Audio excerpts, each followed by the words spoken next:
چوتھا طبقہ، حج بہت اہم عبادت ہے۔ چوتھا طبقہ ایسا ہے جو حج کے لیے تو جاتے ہیں لیکن جن گناہوں کی عادت کے ساتھ جاتے ہیں انہی گناہوں کی عادت کے ساتھ واپس آتے ہیں۔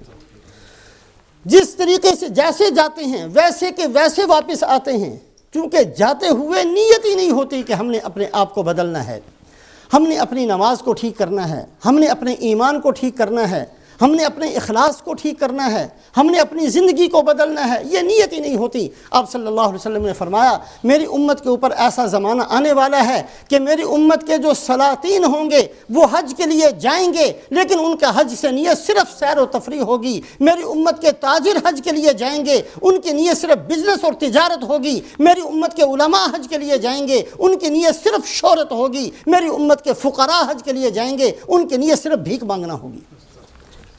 اللہ نہ کرے کہ ہم ان میں سے کسی ایک کا حصہ بنیں۔ حج کے لیے جانا اپنی اصلاح کے لیے، اللہ کا قرب مل جائے اس کے لیے، اللہ پاک سے قریب ہو جائیں، اللہ پاک ہمیں دین پر چلنے کی توفیق نصیب فرما دیں۔ اس لیے حج کے اندر جاتے ہوئے اور بھی جہاں بہت ساری نیتیں کرنی ہیں اور بہت ساری دعائیں مانگنی ہیں، جن کو اللہ توفیق دے، اور جو حج کے لیے جا رہے ہیں وہ بڑے اہتمام کے ساتھ ایک موٹی سی بات سامنے رکھیں، بہت موٹی سی بات۔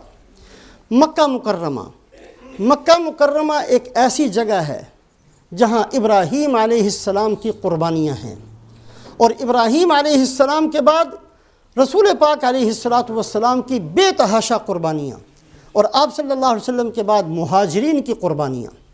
اللہ پاک جہاں بھی صحابہ کو قرآن میں ذکر کرتے ہیں مہاجرین اور انصار اس لقب کے ساتھ ذکر فرماتے ہیں، لقد تاب اللہ علی النبی والمہاجرین والانصار۔ صحابہ کا ذکر قرآن میں کئی جگہ مہاجرین اور انصار یہ دو لقبوں کے ساتھ ہوتا ہے۔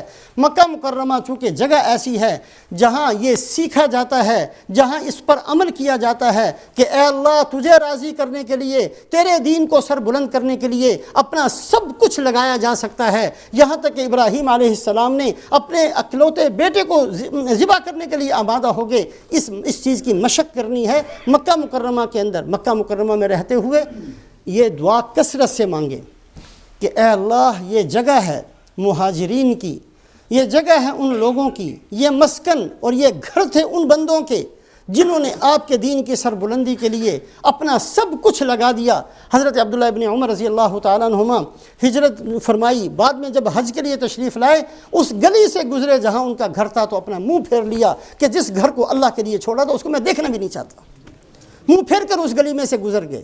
یہ وہ بندے جنہوں نے اپنے گھر کو چھوڑ دیا، اپنے قبیلے کو چھوڑ دیا، اپنے خاندان، کیوں؟ صرف اے اللہ آپ کو راضی کرنے کے لیے۔ اے اللہ اس مکہ مکرمہ کی برکت سے ہمارے اندر یہ جذبات پیدا فرما دے کہ آپ کے دین کے مقابلے میں ہماری جانیں بے حیثیت ہو جائیں، آپ کے دین کے مقابلے میں ہمارے مال بے حیثیت ہو جائیں، ہماری ذات بے حیثیت ہو جائے، جو کچھ ہمارے پاس ہے وہ بے حیثیت ہو جائے، آپ کا دین اس قدر بلند ہماری نگاہوں میں ہو جائے کہ ہم اپنا سب کچھ لگانے کے لیے آمادہ اور تیار رہیں۔ مکہ مکرمہ کے اندر اس دعا کو کثرت سے کریں۔ مدینہ منورہ پہنچ گئے۔ مدینہ منورہ یہ ایسی مبارک جگہ ہے جس کے اندر لوگوں کی خیر خواہی، کھلانا پلانا، لوگوں کی ضرورتیں پوری کرنا، یہ مدینہ منورہ کی مٹی کے اندر اللہ پاک نے رکھا۔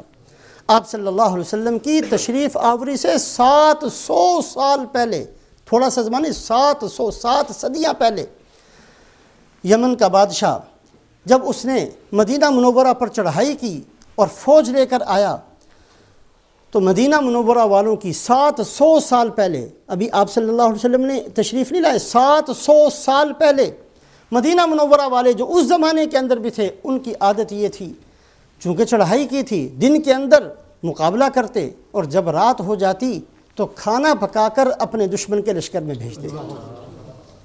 وہ یمن کا بادشاہ کہنے لگا میں نے ساری دنیا فتح کی ہے، میں نے ایسے بندے تو کہیں بھی نہیں دیکھے، اور لڑتے ہیں، میں ان پر حملہ کرنے آیا ہوں، میں ان کا سب کچھ چھیننے کے لیے آیا ہوں، میں ان کا خون بہاتا ہوں، اور یہ ایسے لوگ ہیں، یہ بھی نہیں کہ بزدلی دکھاتے ہوں، دن کے اندر مقابلہ بھی کرتے ہیں اور جب رات آ جاتی ہے تو کھانے پکا کر ہمارے لشکروں میں بھیجتے ہیں۔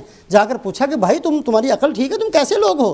کہا ٹھیک ہے، ہمارا طریقہ یہی ہے کہ ہم دن کو آپ کو اپنا دشمن سمجھتے ہیں، رات کو اپنا مہمان سمجھتے ہیں کہ آپ آئے تو باہر سے ہو تو ہمارے مہمان، ہم کھانا آپ کے لیے بھیجتے ہیں۔ اس نے کہا کہ اچھا یہ کون سے لوگ ہیں؟ پھر اس نے تحقیق کی، یہود کے علماء اس زمانے میں جو موجود تھے انہوں نے کہا کہ یہ وہ جگہ ہے جہاں آخری نبی صلی اللہ علیہ وسلم نے تشریف لانا ہے۔